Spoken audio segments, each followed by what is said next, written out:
राधे राधे सभी को। आज इस वीडियो में सुनेंगे सत्यनारायण भगवान की व्रत कथा। श्रीमन नारायणी नारायणी नारायणी भगवान नारायणी नारायणी नारायणी सत्यनारायणी नारायणी नारायण सत्यनारायण भगवान की जय हो। एक समय की बात है, नैमिषारण्य तीर्थ में शौनक आदि 88,000 ऋषियों ने भी श्री सूत जी से पूछा, हे प्रभु, इस कलयुग में वेद विद्या रहित मनुष्य को प्रभु भक्ति किस प्रकार मिल सकती है तथा उनका उद्धार कैसे होगा। हे श्रेष्ठ मुनि, कोई ऐसा उपाय बताइए जिससे थोड़े समय में ही पुण्य मिले और मनवांछित फल भी मिल जाए। इस प्रकार की कथा सुनने की हम इच्छा रखते हैं।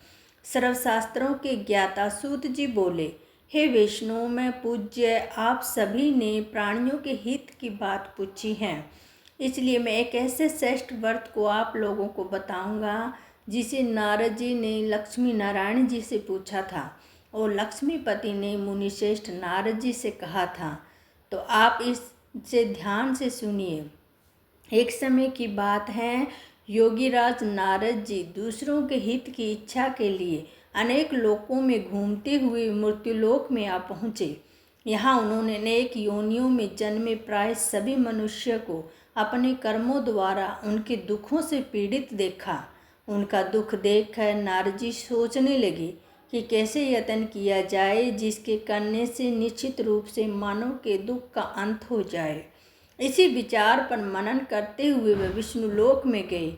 वहाँ वे देवों के इस भगवान नारायण की स्तुति करने लगे, जिसके हाथों में शंख चक्र गदा और पद्म थे, गले में वरमाला पहने हुए थे।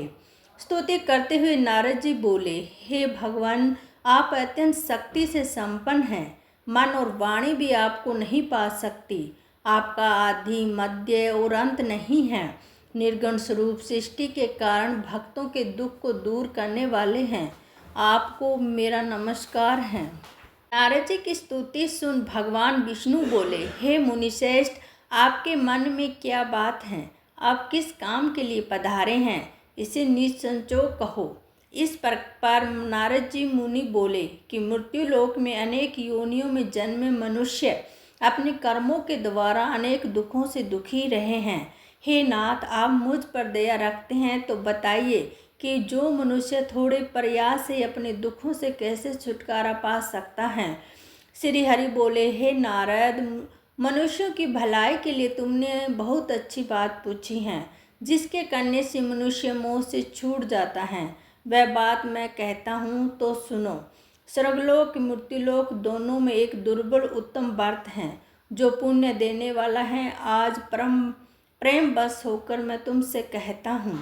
श्री सत्यनारायण भगवान का यह व्रत अच्छी तरह विधि पूर्वक करके मनुष्य तुरंत ही यह सुख भोग कर मरने पर मोक्ष को प्राप्त करता है। भगवान श्री हरि के वचन सुन नारद जी बोले कि उस व्रत को क्या फल है और उसका विधान क्या है। यह व्रत किसने किया था, इस व्रत को किस दिन करना चाहिए, सभी कुछ विस्तार से बताइए। नारद जी की बात सुन श्री हरि बोले, दुख व शोक को दूर करने वाला यह व्रत सभी स्थानों पर विजय दिलाने वाला है। मानव को भक्ति श्रद्धा के साथ शाम को श्री सत्यनारायण की पूजा धर्मपरायण होकर ब्राह्मणों बंधुओं के साथ करनी चाहिए। भक्ति भाव से ही नैवेद्य, केले का फल, घी, दूध, गेहूं का आटा, सवाए ले। गेहूं के स्थान पर साटे का आटा, शक्कर, गुड़ लेकर वह सभी भक्षण योग्य पदार्थों को मिलाकर भगवान का भोग लगाएं। ब्राह्मणों सहित बंधु बांधवों को भी भोजन कराएं। उनके बाद शुभ भोजन करे, भजन कीर्तन करे, साथ ही भगवान की भक्ति में लीन हो जाए। इस तरह से सत्यनारायण भगवान का यह व्रत करने पर मनुष्य की सारी इच्छाएं निश्चित रूप से पूरी हो जाती हैं। इस कलिकाल और कलयुग में मृत्युलोक में मोक्ष का यही एक सरल उपाय बताया गया है। यह सत्यनारायण भगवान की व्रत कथा का प्रथम अध्याय संपूर्ण होता है। इसी के साथ सुनते हैं सत्यनारायण भगवान का द्वितीय अध्याय। सूत जी बोले, हे ऋषियों, जिसने सबसे पहले इस व्रत को किया था उसका इतिहास कहता हूँ। ध्यान से सुनो। सुंदर काशीपुरी नगरी में एक अत्यंत निर्धन ब्राह्मण रहता था। भूख प्यास से परेशान वह धरती पर घूमता रहता था। ब्राह्मणों से प्रेम करने वाले भगवान ने एक दिन ब्राह्मण का वेश धारण करके उनके पास जाकर पूछा, हे विप्रिय, नित्य दुखी होकर तुम इस पृथ्वी पर क्यों घूमते हो? दीन ब्राह्मण बोला, मैं निर्धन ब्राह्मण हूँ, भिक्षा के लिए धरती पर घूमता हूँ। हे भगवान, यदि आप इसका कोई उपाय जानते हो तो बताइए। वृद्ध ब्राह्मण कहता कि सत्यनारायण भगवान वनवांछित फल देने वाले हैं, इसलिए तुम उनका पूजन करो। इसे करने से मनुष्य सभी दुखों से मुक्त हो जाता है। वृद्ध ब्राह्मण बन आए सत्यनारायण भगवान उस निर्धन ब्राह्मण को व्रत का सारा विधान बताकर अंतर्ध्यान हो गए। ब्राह्मण मन ही मन सोचने लगा कि जिस व्रत को वृद्ध ब्राह्मण कह कर गए हैं उसे मैं जरूर करूँगा। यह निश्चय करने के बाद उसे रात में नींद नहीं आई। वह सवेरे उठकर सत्यनारायण भगवान के व्रत का निश्चय करके भिक्षा के लिए चला गया। उसी दिन निर्धन ब्राह्मण को भिक्षा में बहुत धन मिला, जिससे वह बंधु बांधवों के साथ मिलकर श्री सत्यनारायण भगवान का व्रत संपन्न किया। भगवान सत्यनारायण का व्रत संपन्न करने के बाद निर्धन ब्राह्मण सभी दुखों से छूट गया और अनेक प्रकार की संपत्तियों से युक्त हो गया। उसी समय से यह ब्राह्मण हर माह इस व्रत को करने लगा। इस तरह से सत्यनारायण भगवान के व्रत को जो मनुष्य करेगा वह सभी प्रकार के पापों से छूटकर मोक्ष को प्राप्त होगा। जो मनुष्य इस व्रत को करेगा वह सभी दुखों से मुक्त हो जाएगा। सूत जी बोले कि इस तरह से नारद जी से नारायण जी का कहा हुआ सत्यनारायण व्रत का मैंने तुमसे कहा है। हे विप्रियो, मैं अब और क्या कहूँ? ऋषि बोले, हे मुनिवर, संसार में उस विप्र से सुनकर किस किस ने इस व्रत को किया, हम उस बात को सुनना चाहते हैं जिसके लिए हमारे मन में श्रद्धा का भाव है। सूत जी बोले, हे मुनियों, जिसने इस व्रत को किया है वह सुनो। एक समय वही विप्र धन व ऐश्वर्य के अनुसार अपने बंधु बांधवों के साथ इस व्रत को करने को तैयार हुआ।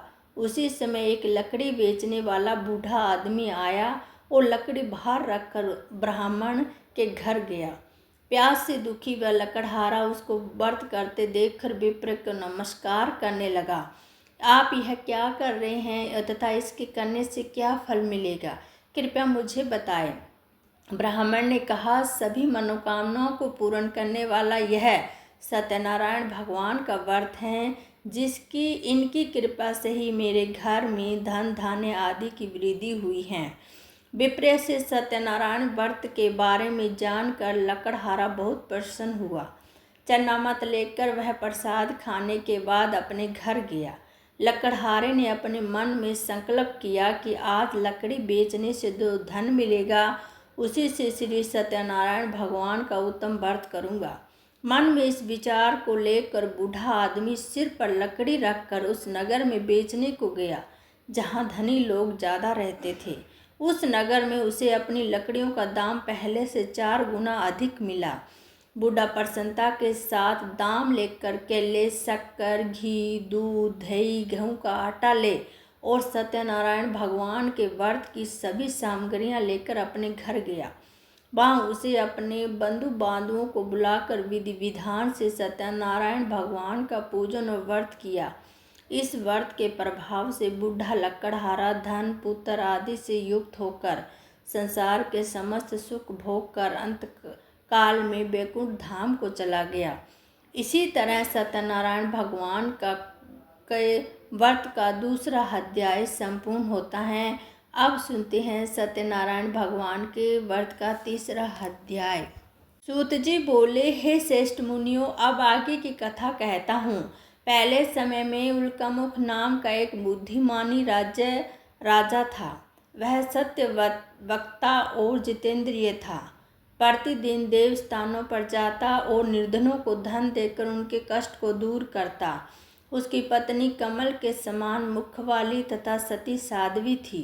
भद्रशील नदी के तट पर उन दोनों ने श्री सत्यनारायण भगवान का व्रत किया। उसी समय साधु नाम का एक वैश्य आया। उनके पास व्यापार करने के लिए बहुत सा धन था। राजा को व्रत करते देखकर विनय के साथ पूछने लगा, हे राजन, भक्ति भाव से पूर्ण होकर आप क्या कर रहे हैं? मैं सुनने की इच्छा रखता हूँ, तो मुझे आप बताएं। राजा बोला, हे साधु, अपने बंधु बांधवों के साथ पुत्रादि की प्राप्ति के लिए एक महाशक्तिमान श्री सत्यनारायण भगवान का व्रत व पूजन कर रहा हूँ। राजा के वचन सुनकर साधु आदर से बोला, हे राजन, मुझे इस व्रत का सारा विधान कहिए। आपकी कथा के अनुसार मैं इस व्रत को करूँगा। मेरी भी संतान नहीं है और इस व्रत को करने से निश्चित रूप से मुझे संतान की प्राप्ति होगी। राजा से व्रत का सारा विधान सुन व्यापार से निर्मित हो और वह अपने घर को गया। साधु वैश्य ने अपनी पत्नी को संतान देने वाले इस व्रत का वर्णन कहा सुनाया और कहा कि जब मेरी संतान होगी तब मैं इस व्रत को करूँगा। साधु ने इस तरह के वचन अपनी पत्नी लीलावती से कहे। एक दिन लीलावती पति के साथ आनंदित होकर संसारिक धर्म से निर्मित होकर सत्यनारायण भगवान की कृपा से गर्भवती हो गई। 10वें महीने में उनके घर में एक सुंदर कन्या ने जन्म लिया। दिनों दिन वह बढ़ने लगी जैसे कि शुक्ल पक्ष का चंद्रमा बढ़ता है। माता पिता ने अपनी कन्या का नाम कलावती रखा। एक दिन लीलावती ने मीठे शब्दों में अपने पति को याद दिलाया कि आपने सत्यनारायण भगवान के जिस व्रत का करने का संकल्प किया है था उसे अब करने का समय आ गया है। आप इस व्रत को करिए। साधु बोला कि हे विप्रिय, इस व्रत को मैं उसके विवाह पर करूँगा। इस प्रकार अपनी पत्नी को आश्वासन देकर वह नगर को चला गया। कलावती पिता के घर में दिनों दिन बड़ी ही होने लगी। साधु ने एक बार नगर में अपनी कन्या को सखियों के साथ देखा तो तुरंत ही दूत को बुलाया और कहा कि मेरी कन्या की योग्य वर देख कर आओ। साधु की बात सुनकर कंचन नगर में पहुंचा और वहां देखभाल कर लड़की के योग्य वाणिक पुत्र को ले आया। योग्य लड़के को देखकर साधु ने बंधु बांधवों को बुलाकर अपनी पुत्री का विवाह कर दिया। लेकिन दुर्भाग्य की बात यह कि साधु ने अभी भी श्री सत्यनारायण भगवान का व्रत नहीं किया। इस प्रकार श्री सत्यनारायण भगवान क्रोधित हो गए और श्राप दिया कि साधु को अत्यंत दुख मिले। अपने कार्यों में कुशल साधु बनिया जमाई को लेकर समुद्र के पास स्थित होकर रत्नापुर सागर नगर में गया। वहां जाकर दामाद ससुर दोनों मिलकर चंद्रकेतु राजा के नगर में व्यापार करने लगे। एक दिन भगवान श्री सत्यनारायण की माया से एक चोर राजा का धन चुराकर भाग रहा था। उसने राजा के सिपाहियों को अपना पीछा करते देखकर चुराया हुआ धन वहां रख दिया जहां साधु अपने जमाई के साथ ठहरा हुआ था। राजा के सिपाहियों ने साधु वैश्य के पास राजा का धन देखा पड़ा तो वह ससुर जमाई दोनों को बांधकर प्रसन्नता से राजा के पास ले गया और कहा कि उन दोनों ने चोरों को हम पकड़ लाए हैं, आप आगे की कार्रवाई की आज्ञा दे। राजा की आज्ञा से उन दोनों को कठिन कारावास में डाल दिया गया और उनका सारा धन भी छीन लिया गया। श्री सत्यनारायण भगवान के श्राप से साधु की पत्नी बहुत दुखी हुई। घर में जो धन रखा था उसे चोर चुरा कर ले गए। शारीरिक तथा मानसिक पीड़ा, भूख प्यास से अति दुखी, अन्न की चिंता में कलावती एक ब्राह्मण के घर गई। वहाँ उसे श्री सत्यनारायण भगवान का व्रत होते देखकर कथा भी सुनी और प्रसाद ग्रहण कर रात को घर वापिस आई। माता ने कलावती से पूछा कि हे पुत्री, अब तुम कहाँ थी और तेरे मन में क्या चल रहा है? कलावती ने अपनी माता से कहा, हे माता, मैंने एक ब्राह्मण के घर में श्री सत्यनारायण भगवान का व्रत देखा है। कन्या के वचन सुनकर लीलावती भगवान के पूजन की तैयारी करने लगी। लीलावती ने परिवार बंधु बांधवों सहित श्री सत्यनारायण भगवान का पूजन किया और उसे वर मांगा कि मेरा पति व जवाई शीघ्र घर आ जाए। साथ ही हम यह प्रार्थना कि हम सब का अपराध क्षमा करें। सत्यनारायण भगवान इस व्रत से संतुष्ट हो गए और राजा चंद्रकेतु को सपने में दर्शन देकर कहा, हे राजन, तुम उन दोनों वेश्यों को छोड़ दो और तुमने उनका जो धन लिया है उसे वापस कर दो।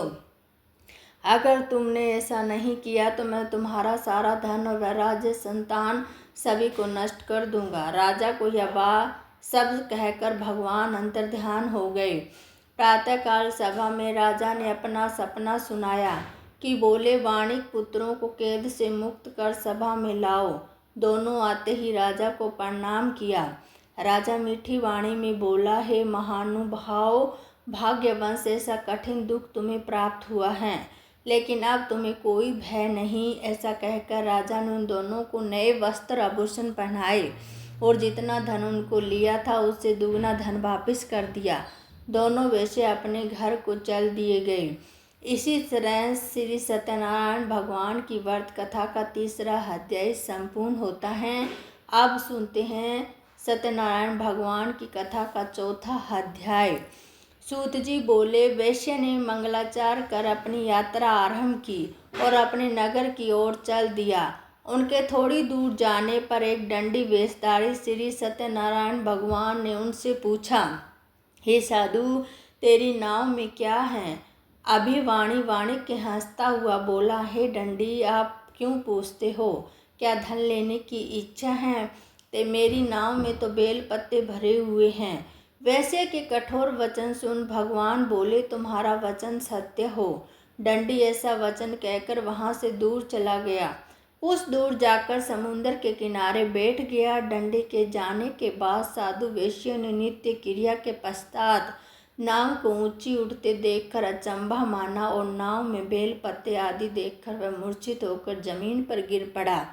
मूर्छा खुलने पर वह अत्यंत शोक में डूब गया तथा उसका दामाद बोला कि आप शोक ना मनाए, यह दंडी का श्राप है, इसलिए हमें उनकी शरण में जाना चाहिए, तभी हमारी मनोकामना पूर्ण होगी। दामाद की बात सुनकर वह दंडी के पास पहुंचा और अत्यंत भक्ति भाव में नमस्कार करके बोला, मैंने आपसे जो असत्य वचन कहे थे उनके लिए मुझे क्षमा करे। ऐसा कहकर महान शोकातुर होने कर रोने लगा और दंडी भगवान बोले, हे वाणिक पुत्र, मेरी आज्ञा कैसे बार बार तुम्हें दुख प्राप्त हुआ है? तू मेरी पूजा में विमुख हो हुआ है। साधु बोला, हे भगवान, आपकी माया से ब्रह्मा आदि देवता भी आपके रूप को नहीं जानते, तब मैं अज्ञानी कैसे जान सकता हूँ? आप प्रसन्न हो जाइए, मैं सामर्थ्य के अनुसार आपकी पूजा करूँगा। मेरी रक्षा करो और पहले के समान नौका में धन भर दे। साधु वैश्य के भक्ति पूर्वक वचन सुनकर भगवान प्रसन्न हो गए और उनकी इच्छा के अनुसार वरदान देकर अंतर्ध्यान हो गए। ससुर जमाई जब नाव में आए तो नाव धन से भरी हुई थी। फिर वही अपने साथियों के साथ सत्यनारायण भगवान का पूजन कर उसे नगर को चल दिए। जब नगर के नज़दीक पहुँचे तो दूत को घर में खबर करने के लिए भेज दिया। दूत साधु की पत्नी को प्रणाम करते हुए कहता है कि मालिक आपके दामाद सहित नगर के निकट आ गए हैं। दूत की बात सुन साधु की पत्नी लीलावती ने बड़े हर्ष के साथ सत्यनारायण भगवान का पूजन कर अपनी पुत्री कलावती से कहा कि मैं अपने पति के दर्शन को जाती हूँ, तू कार्य पूर्ण करके शीघ्र आ जाना। माता के ऐसे वचन सुनकर कलावती जल्दी में प्रसाद छोड़कर अपने पति के पास चली गई। प्रसाद की अवज्ञा के कारण श्री सत्यनारायण भगवान रुष्ट हो गए और नाव सहित उनके पति को पानी में डुबो दिया। कलावती अपने पति को वहां न पाकर रोती हुई जमीन पर गिर गई। नौका को डूबा हुआ देखकर कन्या को रोता देखकर साधु दुखी होकर बोला, हे प्रभु, मुझसे तथा मेरे परिवार से जो भूल हुई है उसे क्षमा करे। साधु के दीन वचन सुनकर श्री सत्यनारायण भगवान प्रसन्न हो गए और आकाशवाणी हुई, हे साधु, तेरी कन्या मेरा प्रसाद छोड़कर आई है, इसलिए उसको पति अदृश्य हो गया है। यदि वह घर जाकर प्रसाद खाकर लौटती हैं तो उसको पति अवश्य मिलेगा। ऐसी आकाशवाणी सुन कलावती घर पहुंचकर प्रसाद ग्रहण करती हैं और फिर आकर अपने पति के दर्शन करती हैं। उनके बाद साधु अपने बंधु बांधवों सहित श्री सत्यनारायण भगवान का विधि विधान से पूजन करता है तथा इस लोक में सुख भोग कर अंत में स्वर्ग को जाता है।